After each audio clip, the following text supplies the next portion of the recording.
នេះបងប្អូនក្របយកមកដល់ល្អណាស់បងប្អូនបាទក្របវាក្របសាច់ពេញណែនល្អបាទហើយមិនសាច់អន់ទេបងប្អូនណាក្របទេក្របតាំងពីដើមដៃតែម្ដងបងប្អូនក្របស្អាតល្អណាស់បងប្អូនឥឡូវដឹកយកដល់ផ្ទះហើយចាប់ផ្ដើមចំហុយហើយធ្វើចាប់ពីស្អែកទៅបងប្អូនណាបាទនេះក្របរបស់យើងចឹងបងប្អូនក្របរបស់យើងមានហើយបាទហើយជាក្របដែលល្អថ្មីបងប្អូន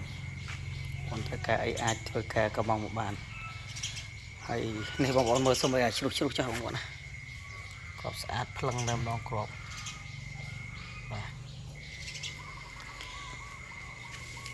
ចឹងបងប្អូនដែលត្រូវការដុំរាយអីគឺយើងមាន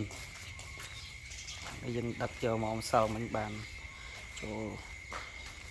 3តោនណា2តោន7 800គីឡូដែរបងប្អូនក្របស្អាតណាក្របស្អាត